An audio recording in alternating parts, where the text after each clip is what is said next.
Hello everybody, welcome. I'm coming on to the major prizes now, and these are the three poems where they've got the customary sort of width of a cigarette paper between them. They separated themselves from the pack quite early on in the reading process, and they kind of hung on in there, these three, and they're all sort of, I mean, they're all terrific poems. Well, you'll know that from what we've just heard in all those fantastic poems as well. I ended up settling on Mike Bannister's Lament for a Lewis Crofter Man for third place. There's another poem from the Scottish Islands. You could almost suspect that James Knox Witter's perennial influence on Suffolk poetry in that, but this poem is an in memoriam. It's a fine eulogy for Kenny Kennedy, and it was the odd language and syntax that got my attention, and it kind of beautifully evokes time and place. Again, from the very first line, further as far as back of the north wind. I don't want to repeat all of what I say in the anthology for these poems, because the poems are very well able to speak for themselves, so I'm going to be brief. This poem sort of minds the epic scale of a humble life lived, allowing us to feel that primal urgency of existence, which we may, some of us, have in our indulgent moments, yearn for from our armchairs. There's something timeless about it, and that sort of idea of retreat that we all kind of, I don't know, well, I think about it a lot, and we've kind of experienced that now because of lockdown, I guess, but we had home delivery and Netflix and Amazon Prime. So I'm going to shut up now and hand over to Mike Bannister to read his Lament for a Lewis Crofter Man. Yes, thank you, Martin. Lament for a Lewis Crofter Man, in memoriam Kenny Kennedy of Orsay, 1943 to 2016. Further, as far as back of the north wind, we hanker after recollection's warp, where the last crags tumble, chill, dark and terrible to an underworld. Prince, whaleman and weaver, lone voyager, we came to rediscover you. Malin to Fair Isle, 12 windless days, all mute. No shout carries, no echo tells, the sharp steel barb of that salt rust and saw drives deep.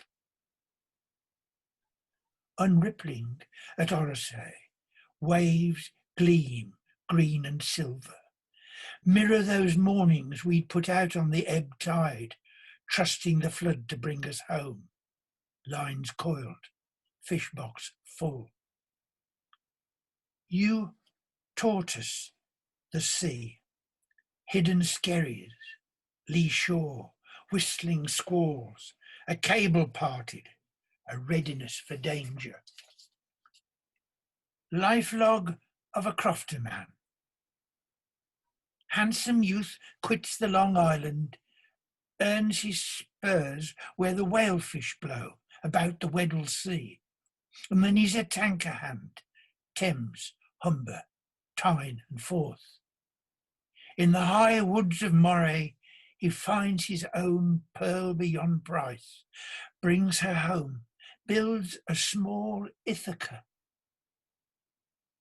Clear spring, rough land, dry boat, iron loom, they work, weave tweed, raise a constellation of 4 lambent stars.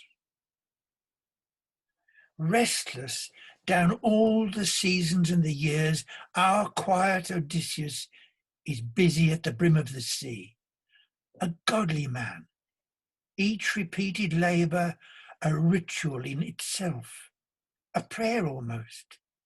Fish of the tide, cloth of the loom, peas the moor, stag from the hill.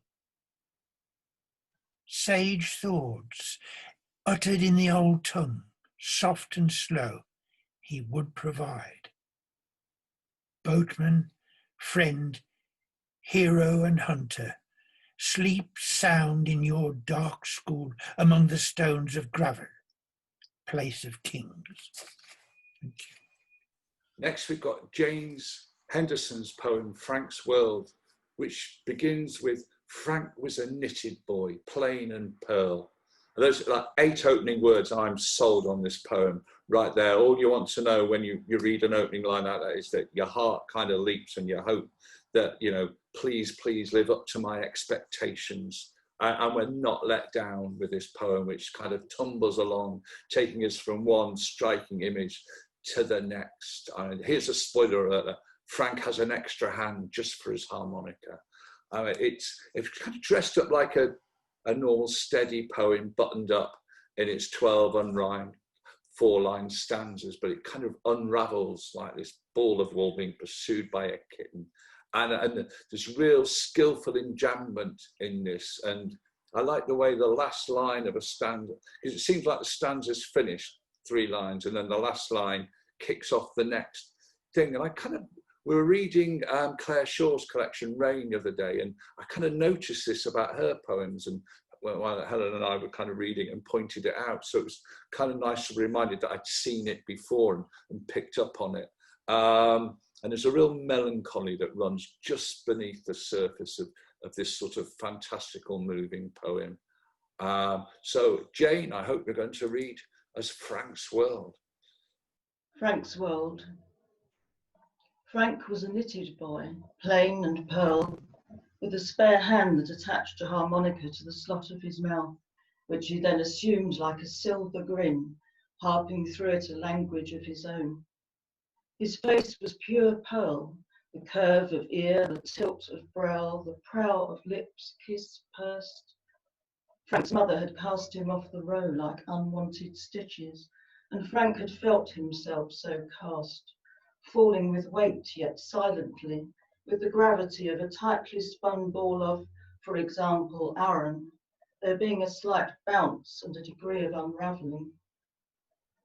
Frank then grew independently, breeding his own ideas like stick insects and wheeling them around on the velvet nap of caterpillars. Frank was sweater and shorts, scratchy grey above stocking-stitched knees, long frayed from forays into the hedge where the thrush nested. Frank's spare hand had plumbed the thrush's nest, fingered its rough weft, felt the yarn in its rotundity. Otherwise he stood with his toes curled around stones in the soft silt of the riverbed, the cloudy water knee-high and dough-warm, tightening his toe grip on the stones, and all the time sliding the mouth harp. He wanted to banish the frightful images of cauliflower that kept creeping into his head, the vegetable having been served to him once for school dinner. He had fled down the lane away from school back to his bed at Granddaddy's house. In his dreams, the heavily textured white curd pulsed like a huge vein, then broke in half, exuding a glaucous substance from its parts. All Frank wanted to taste was the wood, the metal of the harmonica, he blowing and sucking at the honeycomb grid of it, meting out his vernacular of stickleback, blackbird's egg, and Granddaddy's pipe smoke. Granddaddy was braces and clay-smeared spade, drawing long-necked, tear-inducing leaks from the sod of his allotment. Somehow Frank had a notion that blind black men played blues on harmonicas. So Frank shut his eyes when he struck up his mouth harp and focused on the hue of the blackbird's egg. Thank you. I was talking then and saying how fantastic that poem was, but I was muted. So that was a fantastic poem, Jane. A real sort of favourite from the whole thing for me. Just fantastic and beautifully read. So the winner, I think you all know, is Elizabeth Cook for her masterful poem, Memory House, which handles a tender subject, which has been written about countless times by lots of people as subject matter. So it really takes something to sort of write about this subject and make it stand out so well. And it looks a little strange on the page and it takes risks, but when you read it out loud to yourself, it makes perfect sense, the structure of it. So my attention was there again. There's this arresting first line to it, and I also think, imagine a poem. The opening line of a poem is like the lights go up on a theatre set, and there it is, and you sort of present, this is the stage, this is the world you're falling into now until I've finished, and it does it beautifully. Yeah, it's a complex poem, this, and it ties all these abstract memories to these solid locations really cleverly. It's full of arresting similes and packed with metaphorical possibilities, but which is the kind of key, because it leaves so much for our own imaginations to enjoy and be moved by. So actually, with real pleasure, I'm going to ask Elizabeth Cook to read her poem, Memory House. Giordano Bruno you may know as someone who was burnt at the stake for heresy in 1600, but he was also less well known for being one of those people who created elaborate systems of mnemonics, of arranging to remember complicated things. Memory House. When nouns, proper and common, began to go, she remembered Giordano Bruno, his memory theatres, by means of which an orator might recall the propositions of a speech and place sentences in key positions, such as a pediment, architrave, or column, within an imagined theatre. She would use her childhood home, which she could not shake off, and adorn it with entities and situations of greater fragility. Fireplace, kitchen sink, flagstones in the larder, coal cellar, woodshed, the kitchen window where the cat came in, the bookcase on the upstairs landing. She would tie what she wanted to remember to these solid locations, as some tie prayers and wishes to a tree, making the fastening firm with a double bow. There, the name of a long ago lover tied to the mantelpiece, and there, the town in Sardinia where someone, was it she, fell over and grazed her knee as a child might do, and the woman from the cake shop ran out with a chair and a slice of a tart made with apricots, ranged beautifully, like roof tiles. And I've been instructed now to present myself with this wonderful rose bowl, the Crabbe rose bowl. So here is its box, and it has miraculously sprouted roses. So let me lift it out of its box. Here is this beautiful bowl. I think we can all unmute ourselves. If everyone unmutes themselves, then we can all hear the clapping. Lovely. Bravo. Wonderful. Bravo. It definitely needed filling with roses, and it's a lovely thing. So very nice to have it in my keeping for a year with so many illustrious names on it. Thank you. Thank you so much, Elizabeth. What a fantastic poem. It's been really lovely. I've spent all morning sort of re-looking at the poems as I prepared for today. And it's just like getting back to old friends that I sort of got to know earlier this year. So that's been fantastic. I'd like to thank the poets for providing such an interesting and varied afternoon. We've gone from history to the arts, blues, artists and their work, history, psychology, medicine, politics, sociology, memory. It's been a really, really rich afternoon. And also thank you to the people who've made this possible. Fran, Colin and Derek, who put the anthology together. Rosemary, who administered the competition and got all your poems together for Martin in the first place. Yeah. Fran for also her work in getting Zoom running.